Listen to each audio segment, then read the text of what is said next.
Hi friends. Jessica Taylor has a strong background as a pilot, having flown over 30 different types of aircrafts.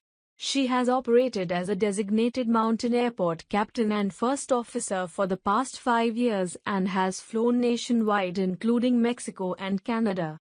She transitioned to presenting as female 3 years after obtaining her airline pilot certification.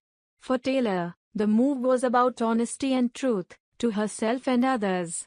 She speaks with Dr. Drew Pinsky on national television in a special program dedicated to educating the public about transgender people, their lives and how they lead their lives.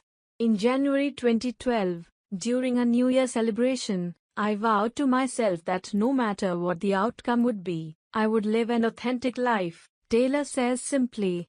After that January realization, over the next few months, while she was working on her current employer, she joined hands with them, as well as with several agencies, to completed her transition. Taylor was a trailblazer among a very few transgender pilots to have transitioned while remaining flying. In 2014, Taylor's official transition involved taking just 2 days away from work to enable her airline's systems to update her name and identity. Commenting on her experience as a transgender pilot, she said, "From the first day I came as Jessica, I knew my life took a serious turn. From the male-dominated industry and the male-privileged role, I have discovered the enormous work that women in this industry are coping with and continue to do.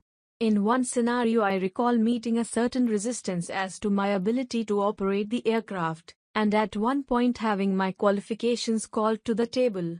In the past months, I have dealt with the good, bad and ugly of our gender differences in the cockpit. Like many women on the plane, Taylor had to prove herself as a pilot every time she flew.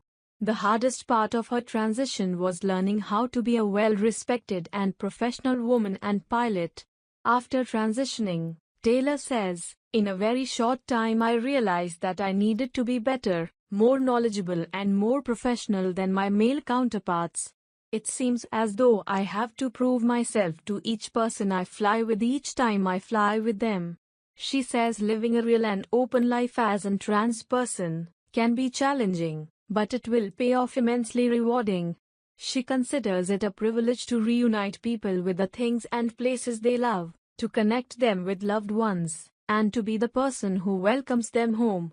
Her hope is that we can somehow create common bonds in our lives to live with love.